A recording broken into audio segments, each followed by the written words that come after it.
Hello বন্ধুরা, তোমরা কেমন আছো? আশা করি ভালো আছো। আমার সুইট র্যাবিট চ্যানেলে তোমাদের অনেক অনেক স্বাগত।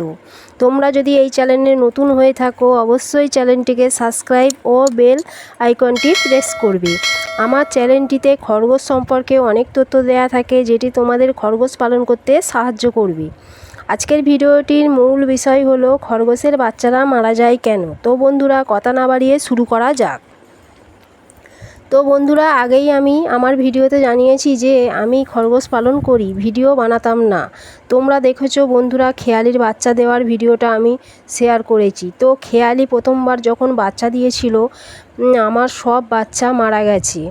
5টি বাচ্চা মারা যাওয়ার পর আমার এতটা কষ্ট হয়েছিল আমি বলে বোঝাতে পারবো না, কারণ আমি তখন খরগোশ সম্পর্কে কিছু জানতাম না। এখন আর খরগোশের বাচ্চা মারা যায় না।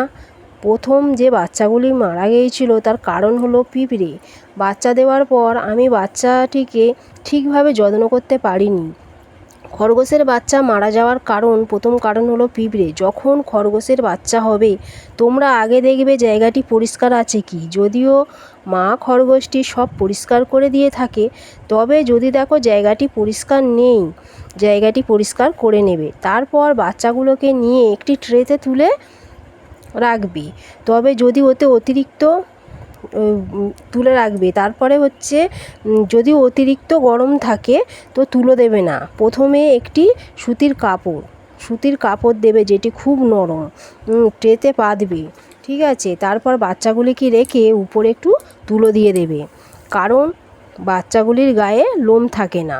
তুলো দিলে একটু গরম বোধ করবে, আরাম পাবে। তারপর প্রতিদিন ট্রেটা তুলে ফিনাইল জল দিয়ে মুছে নেবে। মোছা জায়গাটি শুকনো হয়ে গেলে ট্রেটির চারধারে পিঁপড়ের চক কেটে দেবে, না হলে ওদের গায়ের গন্ধে পিঁপড়ে চলে আসবে। যে ভুলটা আমি করেছিলাম, পিঁপড়ের চক দিইনি। রাত্রে শোয়ার আগে দুধ খাইয়েছি, পিঁপড়ে দেখতে পাইনি। সকালে উঠে দেখি পিঁপড়ের ঝাঁক বাচ্চাগুলিকে কুড়ে কুড়ে খেয়েছে। ঘা হয়ে গিয়েছিল, ওরা আর বাঁচেনি। বন্ধুরা, এই কথা জানাতে আমার ভীষণ কষ্ট হচ্ছে, তবুও তোমাদের সুবিধার জন্যে বললাম।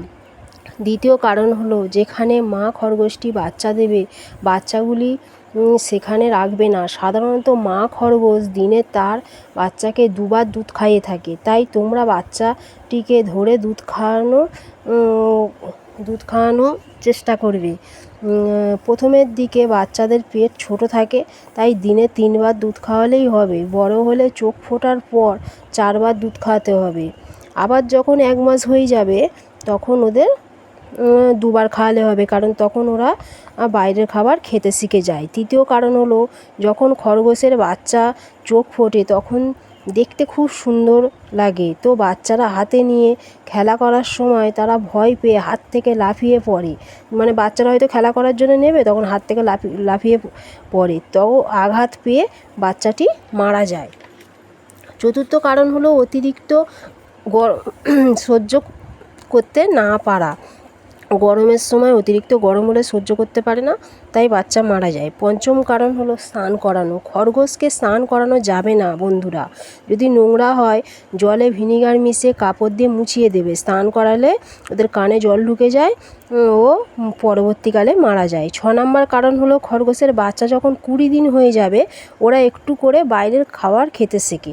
তখন ওরা মায়ের দুধ না খেয়ে বেশি করে বাইরের খাবার খায়, ফলে তারা হজম করতে পারে না, গ্যাস হয়ে মারা যায়। তোমরা চেষ্টা করবে মায়ের দুধ খাওয়াতে। 7 নম্বর হলো, শীতকালে খুব ঠান্ডাতে বাচ্চা মারা যায়। তোমরা করবে কি, কাপড় না দিয়ে তুলো বেশি করে, কারণ বাচ্চা কাপড়ের ভিতরে ঢুকে মারা যেতে পারে। ভাঁজ করা কাপড়ের মধ্যে ঢুকে আর বেরোতে পারবে না, তখন বাচ্চাটি মারা যাবে। শেষ কারণটি হলো, বেশিরভাগ এক খাঁচাতে 2টি জোড়া খরগোশ রাখা হয়, যেরকম একটি ছেলে একটি মেয়ে। তারা অ্যাডাল্ট হওয়ার কারণে প্রতি মাসে মিটিং করে বাচ্চা হয়। প্রতি মাসে বাচ্চা হওয়ার জন্য মেয়ে খরগোশটি একসময় মারা যায়, দুর্বল হয়ে যায়, তারপরে সে মারা যায়। তোমরা চাইলে একসঙ্গে অনেক মেয়ে খরগোশ রাখতে পারো, কিন্তু ছেলে খরগোশটিকে আলাদা রাখবে। এরপরেও যদি কোনো সমস্যা থাকে বন্ধুরা কমেন্টে জানাবে। তো পরের ভিডিওতে আবার দেখা হচ্ছে।